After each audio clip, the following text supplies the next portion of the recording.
Chapter 10, it talked about leadership and diversity. So, the first thing the chapter talked about was in order to be an effective organizational leader in a global society, you need to be able to manage diversity. What this means is you have to take advantage of a diverse labor force while coping with the problems that arise when people of different backgrounds end up working together. The whole goal of this is to help all employees reach their full potential. The chapter then went on to define culture and how it refers to the way of life of a group of people. A lot of cultural elements include communication patterns, patterns of relationships, formal organizations, artifacts, collective wisdom, and the external environment. So there are also human creations, and with these, through each culture, it varies widely. But you have to recognize that cultural commonalities can help you respond to the needs of diverse groups.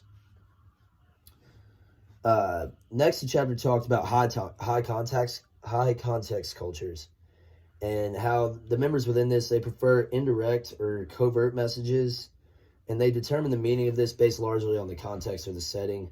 In low context cultures, they communicate through overt messages, and they have much more information in the language and use that to construct that message.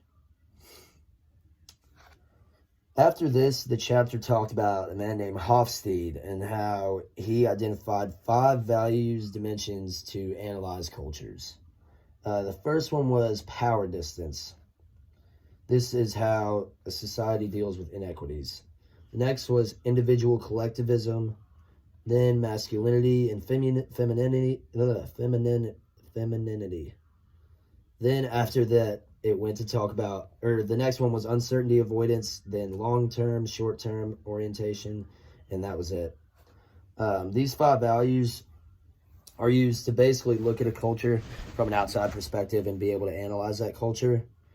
Then it talked about the globe and how the studies produced a cultural classification system that consists of these 5 dimensions, along with assertiveness, future orientation, performance orientation, and humane orientation.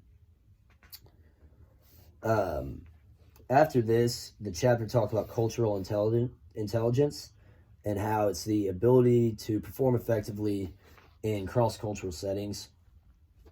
Within this, there's 4 dimensions: metacognitive CQ, cognitive CQ, motivational CQ, and behavioral CQ.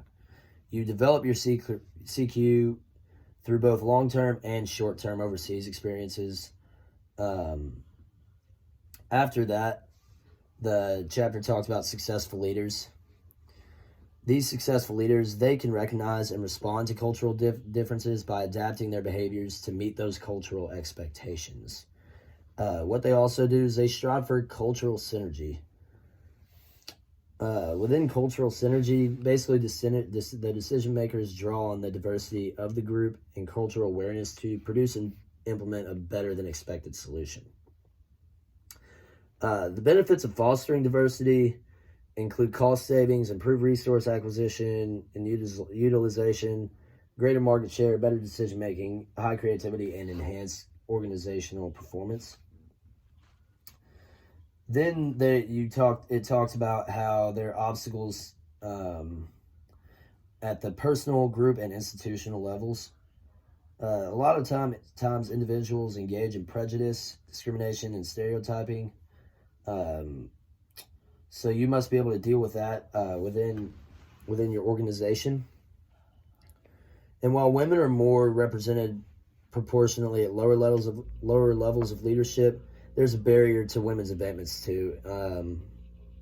This barrier has been described as the glass ceiling, the glass cliff, or the labyrinth. And the evidence suggests that there are small differences within how men and women lead. Said that women are slightly more likely to exhibit transformational leadership behaviors. After that, it talks about two very key principles that allow women to ease their route through the labyrinth.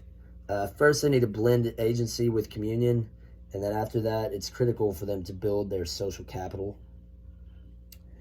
At the very end of the chapter, it went on to talk about language strategies and how these are key to overcoming barriers that block women from their career objectives. A lot of senior female leaders can become role models for junior women by demonstrating simply the authority, politeness, and humor. And then it finished by talking about, as a woman, you need to challenge dysfunctional communication patterns like being excluded from the decision-making process and having your contributions dismissed.